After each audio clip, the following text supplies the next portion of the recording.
राजस्थान की सत्ता पर कौन बैठेगा, इसका फैसला आज होना है। काउंटिंग की जो शुरुआत है, वोटों की गिनती वो शुरू हो चुकी है और अब से कुछ देर बाद ही जो तस्वीरें हैं वो भी साफ हो जाएंगी। क्या कुछ कहना है इस पूरे जो काउंटिंग के जो रुझान आ रहे हैं उस पर हम बात करेंगे बीजेपी के से अलवर से सांसद महंत बालकनाथ जी से, और वो फिलहाल तिजारा विधानसभा जो सीट है वहां से प्रत्याशी भी हैं। सर, रुझान आने शुरू हो गए हैं।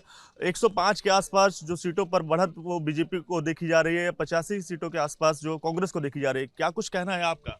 देखिए ये 105 125 तक जाएगी और कांग्रेस ज़्यादा से ज़्यादा 50 से 60 सीटें जीत पाएगी। कुछ निर्दलीय जीतेंगे और बहुत अच्छा परिणाम भारतीय जनता पार्टी के पक्ष में राजस्थान में रहेगा। किस तरह की उम्मीदें आपको अपनी सीटों पर लेकर है? क्या कुछ मुद्दे आप बताना चाहेंगे जिन मुद्दों का असर जिसके चलते जो ये पूरा चुनाव है वो बीजेपी की पक्ष में झुकता हुआ दिखाई पड़ रहा है? देखिए एक सरकार के मूलतः जो दायित्व होते हैं विकास, प्रशासनिक व्यवस्था और कानून व्यवस्था, इन तीनों ही क्षेत्रों में राजस्थान सरकार फेल हुई है और इतनी बुरी तरह से फेल हुई है कि राजस्थान की जनता बहुत ही त्रस्त थी। गुंडों का शासन राजस्थान में था, फिरौतियाँ मांगी जाती थी, सरेआम दिन में फायरिंग होती थी, महिलाएं कहीं सुरक्षित नहीं थी और जिस प्रकार से झूठ का वातावरण इन लोगों ने बनाकर सरकार जीती, पिछली चुनाव को ये जीत पाए थोड़े से अंतराल पर। किसानों के साथ धोखा, युवाओं को पेपर चोर खा गए ये लोग। तो राजस्थान की जनता तो इंतजार में थी कि कब मत का समय आएगा और कांग्रेस को सबक सिखाएगी राजस्थान की जनता, और वो समय 25 तारीख को आ चुका और आज उसका परिणाम देश के सामने रहेगा। बीजेपी से आप सांसद भी हैं। इस बार जो बीजेपी ने 7 सांसदों को मैदान में उतारा विधानसभा चुनाव में, उसमें से एक आप भी हैं। हमने देखा कि कुछ इसी तरह की तस्वीरें यूपी में भी साफ तौर से देखने को मिली। बाबा योगी आदित्यनाथ को, उनको भी मैदान में उतारा गया, उन्होंने भी जीत दर्ज की और वो सीएम तक पहुंचे। आपको लेकर क्या संदेश दिया गया है आलाकमान की ओर से? ऐसा कुछ नहीं है, हमारे को तो सौभाग्य है कि पहले पार्टी ने 2019 में सांसद का टिकट देकर अलवर की जनता की सेवा के लिए हमें भेजा और अलवर की जनता ने हमें स्नेह और प्रेम आशीर्वाद देकर हमें इस दायित्व के लिए नियुक्त किया।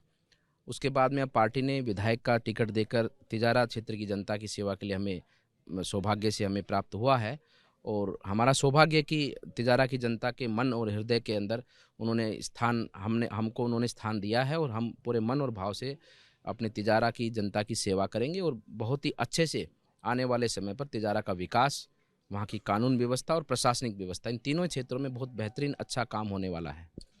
आप फिलहाल सांसद हैं। नेतृत्व की क्षमता की अगर बात की जाए तो कुछ अगर आप अपने बचपन के बारे में बता पाए, कैसे आप बचपन में थे और किस तरह का नेतृत्व उस समय आप करते थे, जिसके बाद चलते चलते अब एक कुशल राजनीतिक के तौर पर आगे आप बढ़ रहे हैं?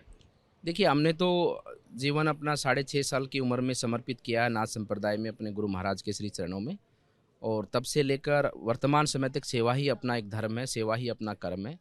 और मठ मंदिर की सेवा, गौशाला की सेवा, इन सेवाओं को करते करते आज भी सेवा ही है। आज देश की सेवा है, देश की जनता जनार्दन की सेवा है और सेवा का ही आशीर्वाद हमें प्राप्त होता है। गुरु मंत्र सेवा का ही है और सेवा से बड़ी धर्म पूजा किसी भी विधि विधान में नहीं है। तो सेवा ही को ध्यान में रखते अपनी जनता की सेवा और गुरु महाराज की सेवा को, उनके वचनों को आगे बढ़ाते अपनी जनता की सेवा में समर्पित हैं।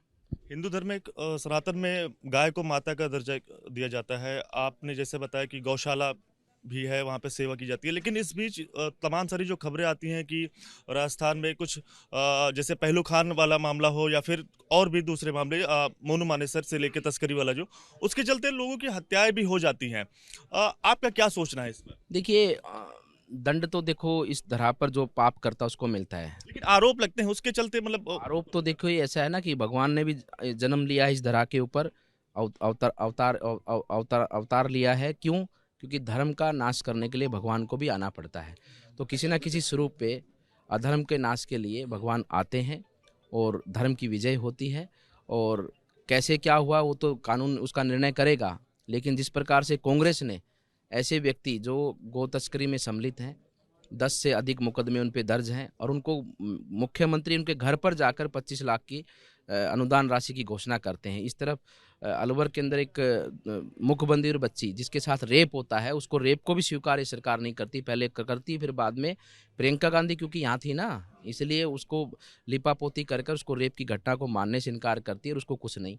उधर कन्हैया के हत्यारों को आज तक सजा नहीं दिला पाए, उसके परिवार को भरण पोषण पालन पोषण उसका ठीक से कर नहीं पाते हैं। जयपुर बम ब्लास्ट के हत्यारों को ये सजा नहीं दिला पाते हैं, क्योंकि इनकी तुष्टीकरण की राजनीति का प्रमाण राजस्थान में देखने को मिलता है बार बार। और जिस प्रकार से इन लोगों ने सनातन धर्म विरोध के ऊपर इन्होंने अपने फतवे, मैं फतवा ही कहूँगा क्योंकि इन लोगों ने फतवे जारी किए, नोटिफिकेशन जारी किए कि धार्मिक यात्राएं नहीं निकलेंगी। और किसने? राजस्थान सरकार ने, राजस्थान लेना चाहेंगे? बिल्कुल, गहलोत जी ने अपने तरफ से अपने कार्यालय से फतवे जारी किए हैं, नोटिफिकेशन जारी किया है कि यहाँ पर हनुमान जयंती पर यात्राएं नहीं निकलेगी, नवरात्रों में कोई अनुष्ठान नहीं होंगे, नवरात्रों में पंडाल नहीं लगेंगे। और दूसरी तरफ पीएफआई को परमिशन देते हैं। उधर उदयपुर के अंदर, जोधपुर के अंदर ये लोग अपना फिर से नोटिफिकेशन जारी करते हैं कि रमज़ान के महीने में जो मुस्लिम मोहल्ला है उसके अंदर लाइट नहीं कटनी चाहिए, पानी की सुविधा सुचारू रहनी चाहिए। तो तुष्टीकरण की राजनीति जिस प्रकार से इन लोगों ने बढ़ाई है, हमारा भाव, हमारा धर्म, हमारा सनातन संस्कृति पूरी मानवता के कल्याण की बात करती, सब धर्मों का सम्मान करती और सबको साथ लेकर, सबको आगे बढ़ाकर और प्रकृति के उत्थान के साथ में अपना जीवन आगे बढ़ाए, इस प्रकार की प्रेरणा हमारे धर्म में मिलती है। काफ़ी चर्चा का विषय है अयोध्या का, जिस तरह से अयोध्या में सारी चीज़ें हुई। अयोध्या में अब रामलीला विराजमान होंगे, उसकी तारीख भी आ गई है, क्या आपका सोचना है? बहुत सुखद अवसर है हमारे जीवन का, और हम सौभाग्यशाली, जितनी भी जीव आत्माएं आज वर्तमान में पूरे देश और संसार में हैं, उनका सौभाग्य है कि उनके सम्मुख भगवान रामलला विराजमान होंगे अपने आसन पर। और एक समय पर जब लंका जीत कर आए थे तो उस समय भी देश में दिवाली पर्व उस समय से आज तक मनाया जाता है। और एक दूसरी दिवाली आने वाली 22 जनवरी को देश और दुनिया मनाएगी। और उनके आशीर्वाद से मैं मानता हूँ कि सबके हृदय में भगवान राम विराजमान होंगे, और राम जहाँ विराजमान हो जाते तो वहाँ राम राज्य की स्थापना होती है। एक शुद्ध विचार, एक स्वच्छ विचार और सद्भाव का वातावरण पूरे देश में बनेगा, और देश के लोग मिलकर आगे देश और पूरी मानव जाति के कल्याण के साथ में आगे बढ़ेंगे।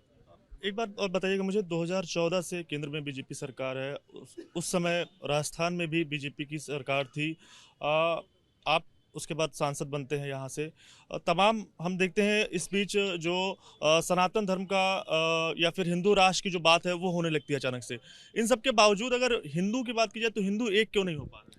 हिंदू एक है भाई, हिंदू एक है तभी तो राम मंदिर बना है, हिंदू एक है तभी तो धारा 370 टूटी है, हिंदू एक है तभी आज देश पर आक्रमण करने वाले दुश्मन जो देश के हैं, जो देश में बम ब्लास्ट करते हैं, देश के हमारे देश के लोगों को हत्याएं करते हैं, उनके देश के अंदर जाकर हमारी सेनाएं उनका वध करती हैं। हिंदू एक है तभी तो आज राष्ट्र की गुणगान पूरे विश्व भर में, आज पूरी दुनिया भारत की तरफ देखती है। हिंदू एक है और हिंदू सबको साथ लेके चलने वाला एक हमारी संस्कृति है, और हम सबका सम्मान करते हैं। लेकिन जो मानव विरोधी गतिविधियों में सम्मिलित लोग रहते हैं, ऐसी कट्टरपंथी विचारधारा के लोग रहते हैं, उसका भी नाश हमारे सनातन धर्म ही करता है। अगर चुनाव को लेकर कहा जाए, आखिरी सवाल रहेगा मेरा, क्या उम्मीदें, आपके समर्थक भी काफ़ी ज़्यादा इस उम्मीद में हैं कि परिणाम घोषित होंगे, उसके बाद आला कमान की ओर से संदेश जाएगा और बाबा बालकनाथ अगले मुख्यमंत्री के रूप में राजस्थान की जो शपथ लेंगे और गद्दी पर बैठेंगे? क्या कहना है आपका? मेरा कुछ नहीं कहना, मेरा कहना है कि तिजारा सीट हम बहुत भारी बहुमत से जीतेंगे और ऐतिहासिक रूप से जीतेंगे। पहले राउंड की काउंटिंग पूरी हुई है, उसमें हम 7,700 कुछ वोट से हम आगे हैं, और आगे ही रहेगा। ये सनातन धर्म और भारतीय जनता पार्टी का ध्वज सदा आगे रहेगा और पूरे मानव जाति का कल्याण। कितने वोटों से आप जीतेंगे? जीत का मेरा तो मानना है, भगवान की बाबा की कृपा से हम 25,000 प्लस से जीतेंगे। राजस्थान में कुल कितनी सीटें आएंगी बीजेपी की? 125 प्लस। बहुत बहुत शुक्रिया बातचीत करने के लिए। तो बाबा बालकनाथ जी थे जो तिजारा से बीजेपी के प्रत्याशी के तौर पर इस बार इस कैंडिडेट में चुनाव लड़ रहे हैं।